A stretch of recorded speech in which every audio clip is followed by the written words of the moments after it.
Hello everyone, कैसे हैं आप लोग? बढ़िया।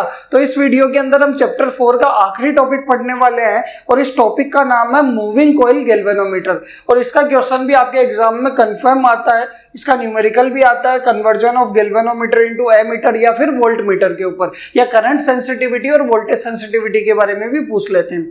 तो देखो, मूविंग कॉइल गैल्वेनोमीटर की बात करते हैं कि गैल्वेनोमीटर होता क्या है। ये एक डिवाइस होता है जो small amount of current measure करता है या फिर डिटेक्ट करता है। कि इसके अंदर क्या होता है कि आपके पास एक नीडल लगी हुई होती है, जैसे ही सर्किट के अंदर करंट आएगा या इसके अंदर करंट आएगा तो वो नीडल क्या करेगी, डिफ्लेक्शन शो करेगी। अगर स्मॉल अमाउंट ऑफ करंट आएगा उसके लिए भी क्या करेगी, डिफ्लेक्शन शो करेगी। ठीक है, तो ये क्या करता है, small amount of current measure करता है, क्योंकि लार्ज करंट मेजर करने के लिए तो हम एमीटर लगाते हैं, एमीटर भी करंट मेजर करता है, but small amount of current measure या डिटेक्ट कौन करेगा, गैल्वेनोमीटर करेगा। तो इसकी डेफिनेशन क्या है, it is a device which is used to detect and measure small amount of current. कौन से प्रिंसिपल पे ये काम करता है? तो लास्ट वीडियो के अंदर हमने एक टॉपिक पढ़ा था कि किसी करंट कैरिंग रेक्टेंगुलर कॉइल को या कॉइल को यूनिफॉर्म मैग्नेटिक फील्ड के अंदर हम रखते हैं तो उसके ऊपर टॉर्क लगता है और वो क्या करती है, रोटेट करती है। उस वीडियो के अंदर भी मैंने बताया था कि जब ये आपका टॉपिक जो है वो मूविंग कॉइल गैल्वेनोमीटर का प्रिंसिपल होगा। तो यहाँ पे इसका प्रिंसिपल क्या है कि it is based on the fact that when A current carrying coil is placed in uniform magnetic field then it experiences a torque and it will rotate। कि आपके पास एक करंट कैरिंग कोइल है जिसको uniform magnetic field में रखा गया तो उसके ऊपर क्या लगने वाला है, टॉर्क लगने वाला है, और कोइल क्या करेगी, रोटेट करेगी। और टॉर्क कितना लगेगा, वो लगेगा NIBA cos थीटा, निब्बा cos थीटा बताया था मैंने। ठीक है, यहाँ पे इसके कंस्ट्रक्शन की बात करते हैं। तो देखो, इसके अंदर हम करते क्या है, इसके अंदर हम रेडियल मैग्नेटिक फील्ड लेते हैं। रेडियल मैग्नेटिक फील्ड क्यों लेते हैं? क्योंकि उसके अंदर जो भी आप कॉइल लोगे उसका प्लेन क्या हो जाएगा, पैरेलल होगा, और पैरेलल होगा तो थीटा 0 होगा, तो मैक्सिमम टॉर्क प्रोड्यूस होगा, यानी कॉइल ज्यादा से ज्यादा क्या करेगी, रोटेट करेगी, मैक्सिमम टॉर्क प्रोड्यूस करेगी। ठीक है, और रेडियल मैग्नेटिक फील्ड के लिए हम करेंगे क्या, कॉनकेव शेप की मैग्नेट यहाँ पे लगाने वाले हैं। ठीक है, तो इसके अंदर हम करते क्या है, पहले इसका डायग्राम बना लेते हैं, फिर कंस्ट्रक्शन ये बाद में पढ़ेंगे। तो देखो, इसके अंदर मैंने यहाँ पे किया क्या, यहाँ पे इस तरीके से मैंने कॉनकेव शेप की यहाँ पे मैग्नेट ले ली, ये नॉर्थ पोल बोल दिया और ये साउथ पोल बोल दिया। इस कॉनकेव शेप की मैग्नेट के अंदर हम करेंगे क्या, एक फॉस्फर ब्रॉन्ज वायर के थ्रू यहां पे करने वाले क्या है, एक सिलेंडर, सॉफ्ट आयरन का सिलेंडर रखते हैं। देखो, आपको समझ में आएगा, यहाँ पे एक सॉफ्ट आयरन का सिलेंडर है जिसको नाम दिया गया L, और इस सिलेंडर के चारों तरफ, इस सिलेंडर के चारों तरफ करेंगे क्या, इंसुलेटिंग कॉपर वायर वाउंड कर देंगे। ये इंसुलेटिंग क्या करेंगे, कॉपर वायर इसके चारों तरफ वाउंड कर देंगे। तो ये इंसुलेटिंग कॉपर वायर वाउंड करने की वजह से ये क्या बन जाएगी, एक नॉन मैग्नेटिक रेक्टेंगुलर फ्रेम बन जाएगी। ठीक है, ये कैसी फ्रेम बन जाएगी, आपके पास रेक्टेंगुलर मेटालिक फ्रेम बन जाएगी। ठीक है, ये रेक्टेंगुलर कॉइल जो है, इसका अपर जो पार्ट होने वाला है, ऊपर वाला जो एंड होने वाला है, एक फॉस्फर ब्रॉन्ज वायर से यहाँ पे कनेक्टेड होगा।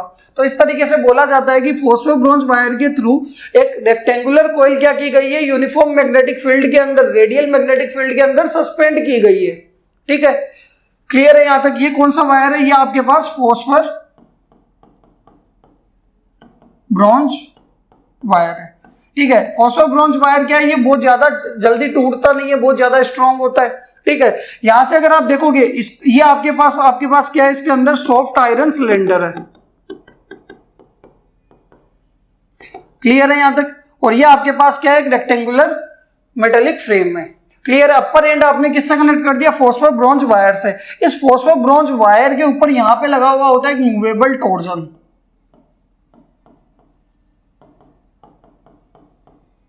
क्या लगा हुआ होता है, मूवेबल टॉर्जन। और इस मूवेबल टॉर्जन के ऊपर लगी हुई होती है आपकी नीडल। और आपको एक्चुअल में मूविंग कॉइल गैल्वेनोमीटर में ये कुछ भी पार्ट दिखाई नहीं देता, सिर्फ क्या दिखाई देती है, नीडल दिखाई देती है, बाकी कुछ भी दिखाई नहीं देता। अगर मैं गैल्वेनोमीटर दिखाऊं आपको तो ये है आपका गैल्वेनोमीटर, देखो आपको दिखाई दे रहा होगा, ये आपके पास क्या है, गैल्वेनोमीटर है। इस गैल्वेनोमीटर की ये जो सारी चीजें मैं बना रहा हूं वो इसके अंदर है, इस डब्बे के अंदर है, इस बॉक्स के अंदर है। आपको सिर्फ क्या दिखाई दे रही है, आपको दिखाई दे रही है नीडल।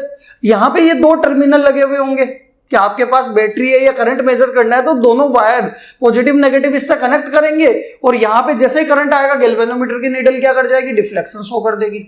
ठीक है, तो यहां पे हम बात करते हैं, पहले डायग्राम पूरा बनाते हैं इसका। तो देखो, होने वाला क्या है, कॉनकेव शेप की मैग्नेट ली, रेडियल मैग्नेटिक फील्ड लिया, इसके अंदर हमने एक सिलेंडर बना लिया, सॉफ्ट आयरन का सिलेंडर है, इसके चारों तरफ इंसुलेटिंग कॉपर वायर बाउंड किया। इंसुलेटिंग कॉपर वायर का अपर एंड कनेक्ट हुआ फॉस्फर ब्रॉन्ज वायर से, बहुत ज्यादा स्ट्रॉन्ग वायर है। इसके ऊपर मूवेबल टॉर्जन लगी हुई है और उसके ऊपर आपके नीडल कनेक्टेड है। क्लियर है? जो आपके पास और यहां पे इस तरीके से ये पूरा का पूरा आपका बॉक्स ये कंप्लीट होने वाला है। तो मैंने बताया ना आपको क्या दिखाई देता है, सिर्फ नीडल दिखाई देती है, ये भी नहीं दिखाई दे रहा। और यहाँ पे दो टर्मिनल लगे हुए होंगे, वो दोनों टर्मिनल जहां जिसको आप क्या करोगे, कनेक्ट करोगे। वायर जहां पे जो भी करंट आ रहा है जिसमें उसको कनेक्ट करने के लिए यहाँ पे दो टर्मिनल लगे हुए होंगे और वो दोनों टर्मिनल बनाते हैं। देखो ये आपके पास यहाँ पे एक टर्मिनल होगा जिसको नाम देंगे T1 और एक टर्मिनल यहाँ पे होगा जिसको नाम देंगे T2। और यहाँ पे जो एंड वाला पार्ट है इसका, ये आपका एक हेयर स्प्रिंग से कनेक्टेड होता है और इस हेयर स्प्रिंग का काम होता है रिस्टोर करना। ये T2 टर्मिनल से कनेक्ट होगा यहाँ पे। और जो आपके पास T1 टर्मिनल है, ये T1 टर्मिनल यहाँ पे कनेक्ट होगा किससे, आपके पास इस मूवेबल टॉर्जन से होते हुए फॉस्फर ब्रॉन्ज वायर से कनेक्ट होगा। ये आपके पास इसका पूरा का पूरा क्या है, कंस्ट्रक्शन है। और यही कंस्ट्रक्शन के अंदर आपके पास आपको दिखाई क्या देता है, इसके अंदर एक T1 टर्मिनल, T2 टर्मिनल और नीडल, बाकी कुछ भी दिखाई नहीं देता, बाकी सब इसके अंदर है। इसके अंदर आपके पास क्या है, एक फॉस्फर ब्रॉन्ज वायर से रेक्टेंगुलर कोइल, सॉफ्ट आयरन का सिलेंडर है, उसके चारों तरफ वायर बाउंड किया, तो ये क्या बन गया, n नंबर ऑफ टर्न्स आए, तो ये क्या बन गया, आपके पास रेक्टेंगुलर कोइल बन गई। ये सस्पेंडेड है रेडियल मैग्नेटिक फील्ड के अंदर। इसका लोअर एंड है वो हेयर स्प्रिंग, यहाँ पे क्या है, हेयर जितनी थिन स्प्रिंग है, हेयर स्प्रिंग से कनेक्टेड है। और ये हेयर स्प्रिंग T2 टर्मिनल से कनेक्टेड है और T1 टर्मिनल किससे कनेक्टेड है, आपके फॉस्फर ब्रॉन्ज वायर से होते हुए करंट फ्लो करा रहा है। ये इसका क्या है, पूरा का पूरा कंस्ट्रक्शन है। अब देखो यहां पे होगा क्या, यहां पे टॉर्क प्रोड्यूस होने वाला है क्योंकि हमारे पास यूनिफॉर्म मैग्नेटिक फील्ड है। इस यूनिफॉर्म मैग्नेटिक फील्ड के अंदर आप क्या करोगे, जैसे ही यहां पे दोनों वायर कनेक्ट करोगे T1 T2 से, तो इसके अंदर क्या करेगा, करंट फ्लो करेगा। देखो इस तरीके से करंट जाएगा, यानी इन सारी कॉइल्स में नीचे करंट जाएगा और इनमें क्या जाएगा, ऊपर जाएगा। यानी आपके पास current carrying coil uniform magnetic field में आते ही उसके ऊपर क्या लग जाएगा, टॉर्क लग जाएगा। और जैसे ही टॉर्क लगेगा तो कॉइल आपकी क्या करेगी, रोटेट करेगी। टॉर्क एक्सपीरियंस करेगा तो कॉइल क्या करेगी, रोटेट करेगी। अब अगर कॉइल रोटेट करेगी तो ये फॉस्फर ब्रॉन्ज वायर भी घूमेगा, तो मूवेबल टॉर्जन भी साथ में रोटेट करेगा, घूमेगा। और मूवेबल टॉर्जन जैसे ही रोटेट करेगा, नीडल आपकी क्या करेगी, डिफ्लेक्शन शो कर देगी। आया समझ में कि जैसे ही यहाँ पे टॉर्क प्रोड्यूस होगा तो कॉइल रोटेट करेगी तो वायर घूमेगा, तो मूवेबल टॉर्जन घूमेगी तो नीडल डिफ्लेक्शन शो कर देगी। आया समझ में? जैसे ही नीडल डिफ्लेक्शन शो करेगी तो उसको वापस जीरो पे लाने का काम किसका होगा, इस हेयर स्प्रिंग का। उसको वापस क्या कर देगी, रिस्टोर करने का काम आएगा। क्लियर है यहाँ पे? तो यहाँ पे इतना सा वर्किंग है कि जैसे ही करंट इस कॉइल के अंदर फ्लो करेगा, अभी तो करंट फ्लो नहीं कर रहा, आपने वायर कनेक्ट नहीं किया T1 T2 से, तो कोई करंट नहीं जा रहा, कोई टॉर्क प्रोड्यूस नहीं होगा। करंट पे भी डिपेंड करता है टॉर्क। जैसे ही आपने यहाँ पे दोनों T1 T2 कनेक्ट करोगे आप, तो करंट फ्लो करना स्टार्ट करेगा इस तरीके से वायर में। ठीक है, तो इस कॉइल के ऊपर आउटवर्ड, इस पे इनवर्ड फोर्स लगेगा, कॉइल क्या करेगी, रोटेट करेगी। लास्ट टॉपिक हमने पढ़ा है, उसके अंदर पूरा एक्सप्लेन किया था मैंने। तो यहाँ पे इस पे आउटवर्ड इनवर्ड फोर्स, यानी कॉइल रोटेट करेगी, तो कॉइल रोटेट करेगी तो फॉस्फर ब्रॉन्ज वायर घूमेगा, मूवेबल टॉर्जन घूमेगी, नीडल डिफ्लेक्शन शो कर देगी। उसको वापस रिस्टोर कौन कर लेगा, हेयर स्प्रिंग कर लेगा। यही इसका क्या है, आपका पूरा कंस्ट्रक्शन और वर्किंग है। आया समझ में? तो यहाँ पे हुआ क्या, करंट आने की वजह से एक तो इसके ऊपर क्या लगा, कॉइल के ऊपर टॉर्क लगा, टॉर्क की वजह से नीडल क्या होगी, डिफ्लेक्ट होगी, और हेयर स्प्रिंग उसको क्या करेगी, रिस्टोर करेगी। और यहीं से हमारा डेरिवेशन हो जाएगा, फॉर्मूला आ जाएगा कि भाई जितने टॉर्क से नीडल जाएगी उतना का उतना क्या लगने वाला है, रिस्टोरिंग फोर्स लगने वाला है। दोनों को हम इक्वेट करेंगे, हमारे पास क्या आ जाएंगे, नंबर ऑफ डिफ्लेक्शन आ जाएंगे। क्लियर है यहां तक? तो देखो इसके कंस्ट्रक्शन में मैंने क्या क्या लिखा है, it consist A coil PQRS। Coil को क्या नाम दिया गया है, कॉइल को नाम दिया गया PQRS। आया समझ में? It consist A coil PQRS having large number of turns of insulated copper wire। की जो सॉफ्ट आयरन सिलेंडर लिया उसके चारों तरफ हमने क्या किया, large number of insulated copper wires के टर्न्स बना दिए। ठीक है, this coil wound over a non-magnetic metallic frame which may be rectangular or circular in shape। कि आपने क्या किया, यहाँ पे ये नॉन मैग्नेटिक मेटेलिक फ्रेम बनने वाली है, वो रेक्टेंगुलर भी हो सकती है, सर्कुलर भी हो सकती है। The coil is suspended from a movable torsion. Movable torsion से ये क्या हो रही है, सस्पेंडेड हो रही है। देखो यहां से मूवेबल टॉर्जन से यहाँ पे इसको नाम दे देते हैं H कॉइल का नाम एल है। यहां से ये कॉइल क्या है, सस्पेंडेड है, और किसके थ्रू, फॉस्फर ब्रॉन्ज वायर के through, suspended from a movable torsion H by means of phosphor bronze strip in a uniform magnetic field produced by north and south poles of magnet. ठीक है, इसके बाद the lower end of the coil is connected to hair spring connected to the terminal T2। Hair spring से connected है lower end, और वो किससे connected है, टर्मिनल T2 से। L is a soft iron core which may be spherical if the coil is circular and it may be cylindrical if the coil is rectangular। ये क्या कह रहा है कि अगर ये आपके पास जो L होगा वो सिलेंड्रिकल है तो कॉइल क्या होगी, रेक्टेंगुलर होगी, और अगर कॉइल सर्कुलर रखनी है तो ये क्या होगा, स्फेरिकल होगा। आया समझ में कि L की वैल्यू क्या होने वाली है, अगर आप L की वैल्यू क्या लोगे, L आपका स्फेरिकल लोगे तो कॉइल सर्किल की फॉर्म में बनेगी, और L आप सिलेंड्रिकल लोगे तो कॉइल कैसी बनेगी, रेक्टेंगुलर बनेगी। क्लियर है यहां तक? ठीक है, हम बात करते हैं वर्किंग की। वर्किंग के अंदर होगा क्या, सबसे पहले तो जैसे करंट आएगा अकॉर्डिंग टू प्रिंसिपल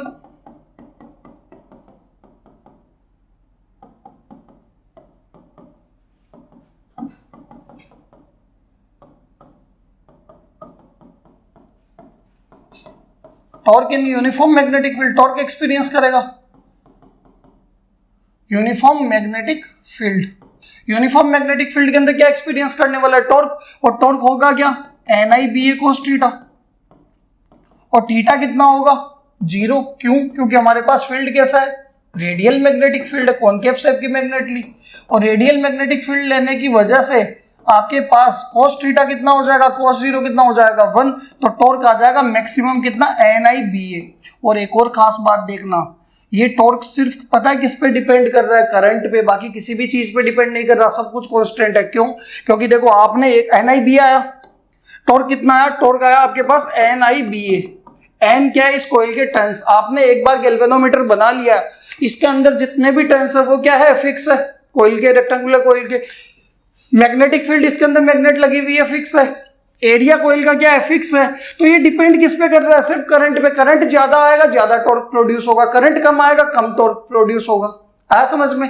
ठीक है, तो यहाँ पे ये किस पे डिपेंड करेगा, सिर्फ करंट पे। तो यहाँ पे आपके पास टॉर्क कितना है, NIBA। ठीक है, मान लो इतने टॉर्क की वजह से वो जितने भी टाइम्स डिफ्लेक्शन करेगी तो वो आप टोटल क्या निकाल लो, रिस्टोरिंग फोर्स निकाल लो। यानी यहाँ पे लिखता हूं let phi is the number of deflection, कि नीडल कितनी बार डिफ्लेक्ट हुई, या नंबर ऑफ क्या बोल सकते हो, ट्विस्ट बोल सकते हो, या नंबर ऑफ रोटेशन बोल सकते हो, कि इतने टाइम्स तो क्या होगी, टॉर्क लगने की वजह से इतने टाइम्स नीडल क्या करेगी, डिफ्लेक्ट करेगी। And K is the restoring force per unit deflection. और एक बार एक डिफ्लेक्शन को रिस्टोर करने के लिए कितना फोर्स लगाना पड़ेगा, K। तो टोटल रिस्टोरिंग फोर्स कितना हो जाएगा, टोटल रिस्टोरिंग फोर्स आ जाएगा आपके पास, वो आ जाएगा small f equal to 5 into K। Equation number 2 समझ में आ, हमारे पास टॉर्क आ गया, NIBA इतने टॉर्क की वजह से मैंने कहा 5 टाइम्स डिफ्लेक्ट हुई, तो 5 टाइम्स ही वापस लेके आएंगे, और एक बार लाने के लिए कितना लगाना पड़ेगा, K फोर्स देना पड़ेगा। K एक्चुअल में टॉर्जनल कांस्टेंट होता है, तो 5K क्या हो जाएगा, टोटल रिस्टोरिंग फोर्स। और आप इक्विलिब्रियम के अंदर क्या बोलोगे कि एट इक्विलिब्रियम दोनों क्या होंगे, इक्वल होंगे। तो यहां पे हम क्या लिखेंगे, एट इक्विलिब्रियम, यहीं पे देखो, यहीं पे लिखते हैं एट इक्विलिब्रियम, आपके पास रिस्टोरिंग फोर्स किसके इक्वल होगा, टॉर्क के। रिस्टोरिंग फोर्स किसके इक्वल होगा, टॉर्क के। कि भाई इक्विलिब्रियम का मतलब है कि जितने टॉर्क से नीडल डिफ्लेक्ट हुई 5 टाइम्स, उतना का उतना आपको वापस रिस्टोर करने के लिए फोर्स देना पड़ेगा। तो यहाँ पे आपके पास 5K इक्वल टू किसके बराबर आ जाएगा, निब्बा के, NIBA के। तो यहाँ से नंबर ऑफ डिफ्लेक्शन निकालोगे तो कितना आ जाएगा, निब्बा बाई के, NIBA बाई के।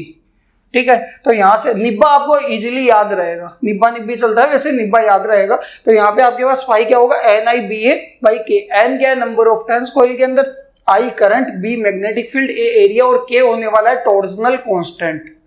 आया समझ में? ये आ गया आपके पास नंबर ऑफ डिफ्लेक्शन। तो भाई इसका डेरिवेशन बहुत आसान है, डेरिवेशन में कुछ नहीं है, आपको बस इसका डायग्राम अच्छे से याद रखना है।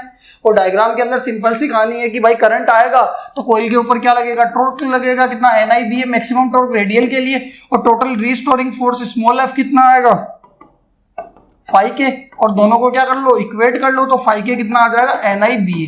बताओ, तो यहां से फाई नंबर ऑफ डिफ्लेक्शन आ जाएंगे NIBA/K। ये आपके पास इसका डेरिवेशन है। आया समझ में?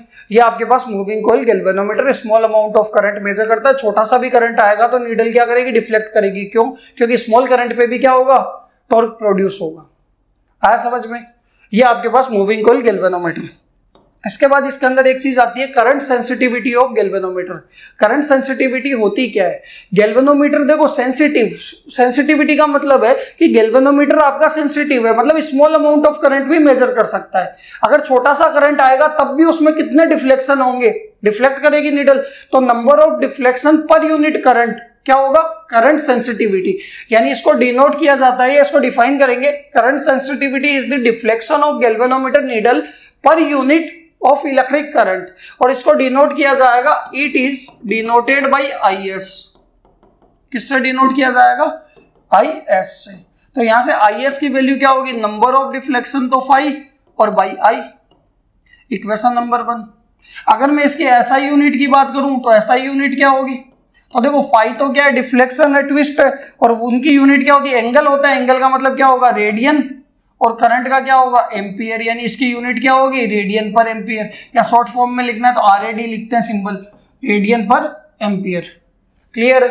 अगर मैं यहाँ पे बात करूं, आपको करंट सेंसिटिविटी पता लगा कि नंबर ऑफ डिफ्लेक्शन या डिफ्लेक्शन पर यूनिट करंट है, तो आपको पता है कि गैल्वेनोमीटर के अंदर फाई की वैल्यू कितनी आई थी, डिफ्लेक्शन कितने आए थे, वो आए थे NIBA/K। ये आया था। 2 को कहां पुट कर देंगे, 1 के अंदर, तो पुट इक्वेशन 2 इन इक्वेशन 1, और 2 को 1 में पुट करेंगे तो करंट सेंसिटिविटी आ जाएगी NIBA/K, और अपॉन में I से I कैंसिल हो जाएगा, तो ये कितना आ जाएगा, NBA/K।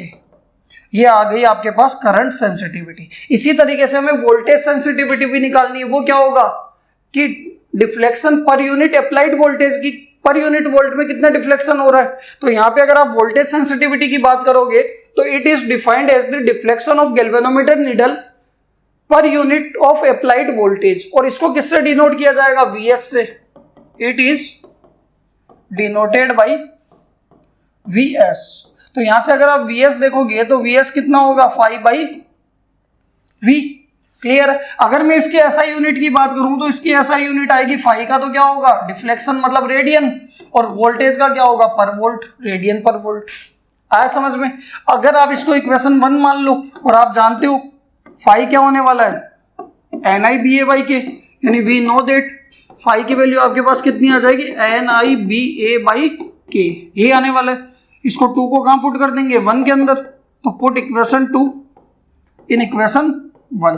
तो ये आपके पास VS कितना आ जाएगा, NIBA/K, और अपॉन में V, और V को क्या लिख सकते हो, IR। तो यहां से आप देखोगे VS की वैल्यू कितनी आ जाएगी, NIBA/K, और इंटू V को मैंने क्या लिख दिया, IR। तो I से I कैंसिल, तो आपके पास VS आ जाएगा NBA/K इंटू R। आया समझ में? IS कितना आया था, NBA/K, और यह NBA/KR अपॉन में KR। ये यहाँ पे अगर आप देखोगे NBA और K कुछ भी चेंज करोगे, इन सब में कुछ भी चेंज होगा तो आपका वोल्टेज सेंसिटिविटी भी चेंज हो जाएगा, उसके साथ साथ कौन चेंज हो जाएगा, करंट सेंसिटिविटी भी चेंज हो जाएगा। बट अगर आपने रेजिस्टेंस चेंज किया तो रेजिस्टेंस के चेंज होने पे सिर्फ वोल्टेज सेंसिटिविटी चेंज होगी, करंट सेंसिटिविटी चेंज नहीं होने वाली। क्यों? क्योंकि करंट सेंसिटिविटी डिपेंड नहीं करती रेजिस्टेंस पे। आया समझ में कि भाई आपके पास फॉर्मूला क्या आया, VS का आया NBA/K इंटू R, IS का फॉर्मूला आया NBA/K। NBA और K कुछ भी चेंज होगा, दोनों चेंज हो जाएंगे, बट R के चेंज होने पे सिर्फ कौन चेंज होगा, VS, current change, current sensitivity change नहीं होगी। आया समझ में? क्यों? क्योंकि करंट सेंसिटिविटी रेजिस्टेंस पे डिपेंड नहीं करती। ये आपके पास करंट सेंसिटिविटी और वोल्टेज सेंसिटिविटी। आया समझ में? नेक्स्ट हम बात करते हैं किसकी, conversion of galvanometer into ammeter. कि हमारे पास एक गैल्वेनोमीटर है, इसको हमें किस में कन्वर्ट करना है, एमीटर के अंदर कन्वर्ट करना है। तो कैसे कन्वर्ट करेंगे, तो अगर आप देखो किसी भी गैल्वेनोमीटर के पैरेलल के अंदर अगर हम लो रेजिस्टेंस लगा देते हैं, जिसको हम शंट बोलते हैं, कि गैल्वेनोमीटर के पैरेलल में लो रेजिस्टेंस लगाएंगे, मतलब गैल्वेनोमीटर के साथ शंट कनेक्ट करेंगे, तो वो पूरा का पूरा अरेंजमेंट एमीटर की तरह बिहेव करने लग जाएगा। यानी गैल्वेनोमीटर को एमीटर बनाने के लिए हम करते हैं क्या है, एक galvanometer can be converted into ammeter by putting a low resistance in parallel with it, कि गैल्वेनोमीटर के पैरेलल में लो रेजिस्टेंस पुट करेंगे तो हम वो अरेंजमेंट क्या बन जाएगा, एमीटर बन जाएगा। मैंने कहा ये मान लो गैल्वेनोमीटर है, यही है गैल्वेनोमीटर, अकेला तो गैल्वेनोमीटर है। इसके पैरेलल के अंदर क्या लगा देंगे, एक लो रेजिस्टेंस लगा देंगे, और पैरेलल में जो लो रेजिस्टेंस लगाते हैं इसी को तो शंट बोलते हैं। इसकी वैल्यू क्या होने वाली है, ये लो रेजिस्टेंस। तो देखो भाई अकेला तो क्या था, गैल्वेनोमीटर था, बट ये लगाते ही पूरा का पूरा अरेंजमेंट क्या बन गया, पूरा का पूरा अरेंजमेंट आपका बन जाएगा एमीटर। ये पूरा का पूरा अरेंजमेंट क्या बन जाएगा, एमीटर।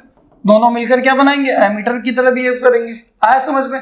अगर मैंने कहा कि यहां से करंट टोटल कितना जा रहा है, आई, तो ये दोनों में मिलकर करंट आई जा रहा है, मतलब ये तो एमीटर का करंट है, यानी ये तो रेंज किसकी होगी, एमीटर की।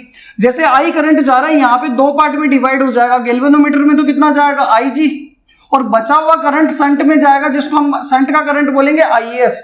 बट अगर यहाँ पे आप KCL लगाते हो, किरचॉफ करंट लॉ लगाते हो, तो यहाँ पे आपके पास क्या होने वाला है कि भाई आई में से IG इधर चला गया तो बचा हुआ करंट इधर जाएगा, I माइनस IG। कोई दिक्कत, यानी हमें शंट में भी करंट पता लग गया, G का करंट कितना, IG। क्लियर है यहां तक।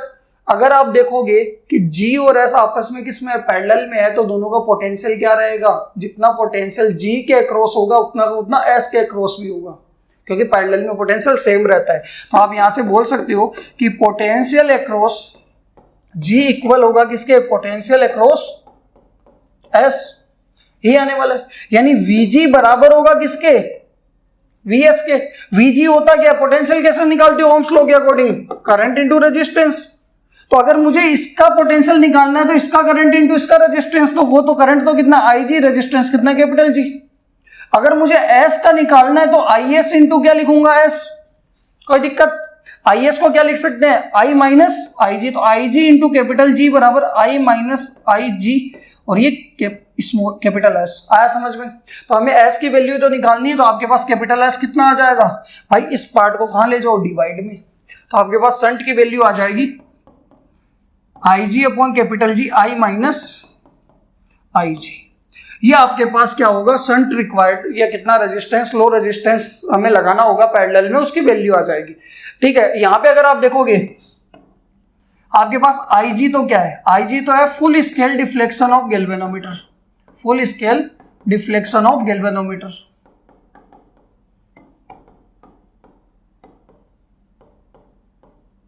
ये आपको गिवन आएगा। G क्या होने वाला है, रेजिस्टेंस ऑफ गैल्वेनोमीटर।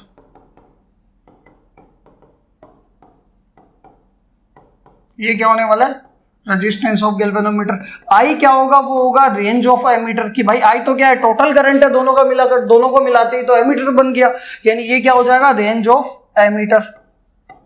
आया समझ में। और S आपका क्या होगा, रेजिस्टेंस रिक्वायर्ड, या फिर मैं यहाँ पे लिख देता हूँ शंट रिक्वायर्ड, की कितना रेजिस्टेंस, लो रेजिस्टेंस हमें पैरेलल में कनेक्ट करना पड़ेगा। ये आपके पास conversion of galvanometer into ammeter. आया समझ में।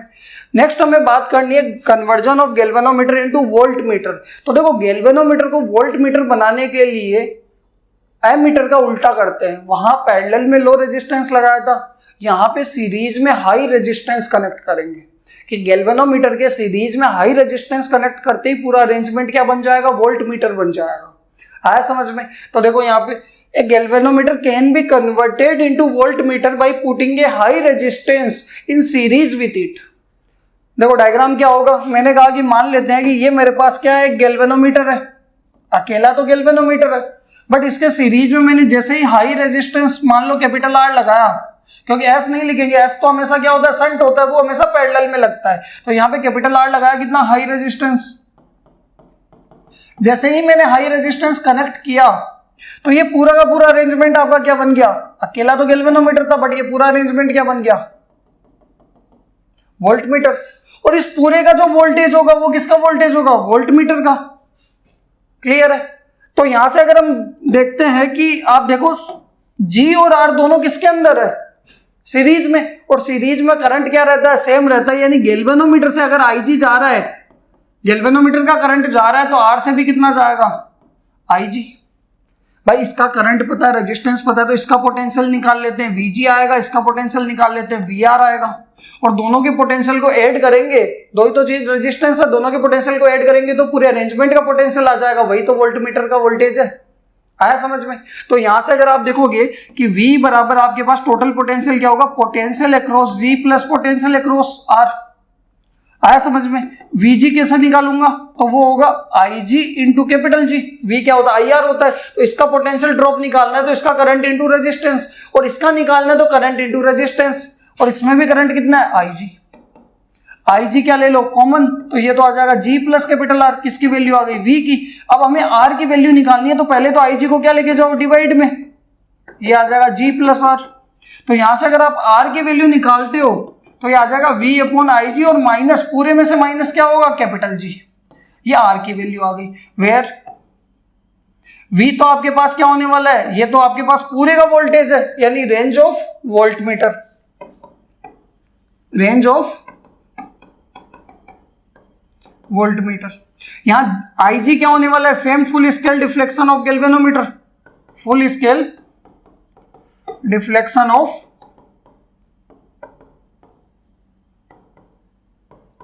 गैल्वेनोमीटर, और G क्या होने वाला है, रेजिस्टेंस ऑफ गैल्वेनोमीटर। भाई ये न्यूमेरिकल्स के अंदर आपको पता होना चाहिए, वैल्यूज गिवन आएगी, और आपके पास ये हो गया, और आपके पास R क्या होगा, रेजिस्टेंस रिक्वायर्ड।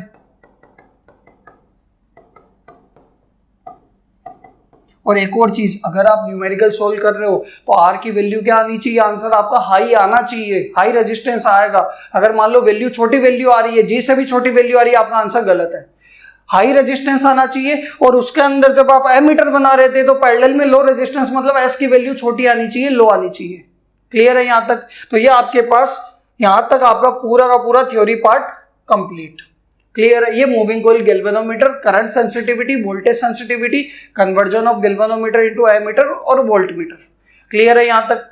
ठीक है, अब हम इसके दो न्यूमेरिकल करते हैं, कन्वर्जन के गैल्वेनोमीटर इनटू एमीटर और वोल्टमीटर के।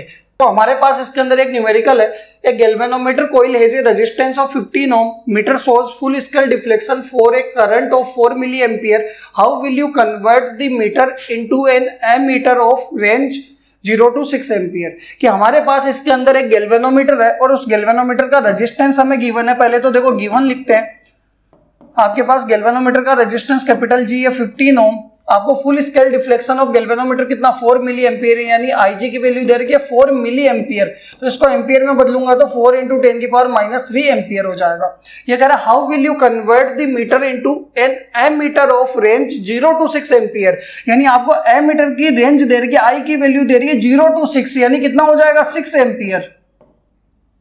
और कैसे कन्वर्ट करोगे, तो हमें पता है गैल्वेनोमीटर को एमीटर बनाने के लिए उसके क्या करते हैं, हम शंट कनेक्ट करते हैं, मतलब पैरेलल के अंदर क्या लगा देते हैं, लो रेजिस्टेंस यहाँ पे कनेक्ट कर देते हैं। यही होने वाला है। इधर करंट I है, इसमें कितना जाएगा Ig, और इसमें कितना जाएगा I माइनस Ig, जिसको हम IS लिखते हैं। तो यहां से हमें किसकी वैल्यू निकालनी है, हमें S की वैल्यू फाइंड करनी है। यही है कहानी। S का फॉर्मूला हमें डायरेक्ट पता है, S इक्वल्स टू क्या होगा, Ig into capital G upon में I माइनस Ig। सोल्व करते हैं, देखो Ig कितना आपके पास 4 × 10⁻³ यही है। G की वैल्यू कितनी है 15, तो ये 15, और ये I कितना आपके पास 6 माइनस 4 × 10⁻³ को ऐसे लिख लो 0.04, या फिर वो भी लिखो, कोई दिक्कत नहीं है। अब अगर 6 में से 0.004 माइनस भी करोगे कोई फर्क नहीं पड़ेगा, नेग्लेजिबल वैल्यू है तो इसको क्या कर देते हैं, नेग्लेक्ट कर देते हैं। तो यहां से अगर आप देखोगे S की वैल्यू आ जाएगी 15 × 4 कितना 60 × 10⁻³ डिवाइडेड बाई 6, ये आएगा 10 × 10⁻³। तो इसको आप लिख सकते हो 0.01 ओम। इतना रेजिस्टेंस हम क्या करेंगे, पैरेलल के अंदर कनेक्ट करेंगे, किसके, गैल्वेनोमीटर के, 15 ओम के गैल्वेनोमीटर के, तो वो क्या बन जाएगा, वो एमीटर बन जाएगा 0 to 6 एम्पियर की रेंज का। आया समझ में? ये आपके पास conversion of galvanometer into ammeter का न्यूमेरिकल। सेकंड न्यूमेरिकल हमारे पास है गैल्वेनोमीटर इनटू वोल्टमीटर का। देखो इसके अंदर हमारे पास क्या क्या चीजें गिवन है, गैल्वेनोमीटर का रेजिस्टेंस गिवन है 12 ohm, full scale deflection of galvanometer हमें गिवन है कितना 3 milli ampere. How will you convert the meter into a volt meter of range 0 to 18 volt. देखो इसके अंदर गिवन की बात करते हैं। सबसे पहले तो आपको कैपिटल जी गिवन है कितना 12 ओम। आपको फुल स्केल डिफ्लेक्शन दे रखा है गैल्वेनोमीटर का, यानी आईजी दे रखा है 3 मिली एम्पियर, यानी 3 × 10⁻³ एम्पियर। ये वोल्ट मीटर की रेंज, कितनी रेंज का वोल्ट मीटर बनाना है 18 वोल्ट, यानी यहाँ पे V की वैल्यू कितनी हो जाएगी 18 वोल्ट। कैसे बनाएंगे तो हमें पता है गैल्वेनोमीटर के क्या करेंगे, सीरीज में हाई रेजिस्टेंस लगाएंगे R, इसमें भी करंट कितना होगा IG, इसमें भी करंट कितना होगा IG, और दोनों का टोटल पोटेंशियल क्या होगा वोल्ट मीटर का होगा। यानी हमें वैल्यू किसकी निकालनी है R की। तो R का देखो फॉर्मूला हमारे पास सीधा है, फॉर्मूला क्या होगा V/IG माइनस का कैपिटल G। तो V तो हमारे पास कितना है 18, IG हमारे पास कितना है 3 × 10⁻³ और ये माइनस का कितना है आपके पास 12। आया समझ में। ये आप देखो 3 से तो 18 6 टाइम्स हो जाएगा, R इक्वल टू आ जाएगा 6 और ये 10⁻³ ऊपर जाके कितना होगा +3 - 12, यानी आप इसको लिख सकते हो 6000 - 12, ये आएगा 5988 ओम। देखो हाई रेजिस्टेंस आ रहा है ना, R की वैल्यू क्या आ रही है बहुत ज्यादा आ रही है G से, तो ये आपके पास हम बोलेंगे कि इतना रेजिस्टेंस 5988 ओम हम क्या करेंगे गैल्वेनोमीटर के सीरीज में लगाएंगे तो वो वोल्ट मीटर बन जाएगा 18 वोल्ट का।